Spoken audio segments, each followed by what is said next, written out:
In The Narrow Edge, A Tiny Bird, an Ancient Crab, and an Epic Journey, I accompany a small sandpiper, the red knot, from its winter home in Tierra del Fuego along the Strait of Magellan up to its nesting grounds in the Arctic.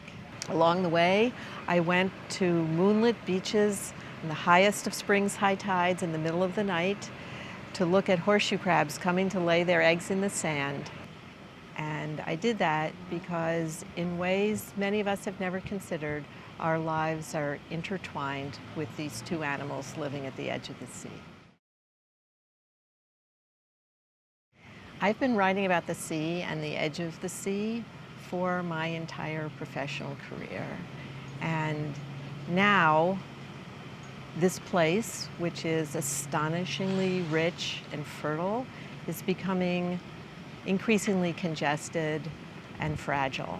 The birds are dependent on the tiny eggs of the horseshoe crab in order to fuel a really long leg of their migration. They fly sometimes thousands of miles for 6 or 8 days at a time, nonstop.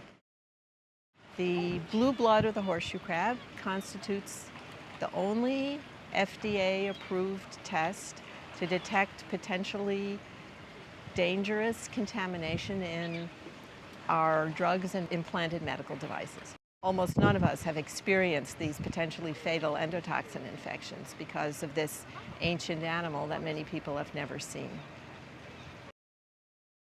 The red knot is the first U.S. bird listed by the Fish and Wildlife Service as threatened under the Endangered Species Act because its future is imperiled by global warming. I guess I believe that while I have no control over the world that we came into, we are responsible for it while we are here, and we are responsible for leaving our children an inhabitable world.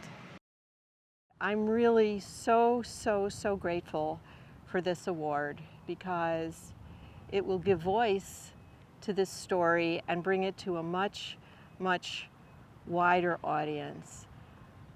I'm also really grateful for this award because it's not just honoring the book, it's honoring the animals, and it's honoring the scientists who've worked for so many years to understand the complex evolution of the seashore, and the many people who have dedicated their lives to repairing the torn web at the edge of the sea.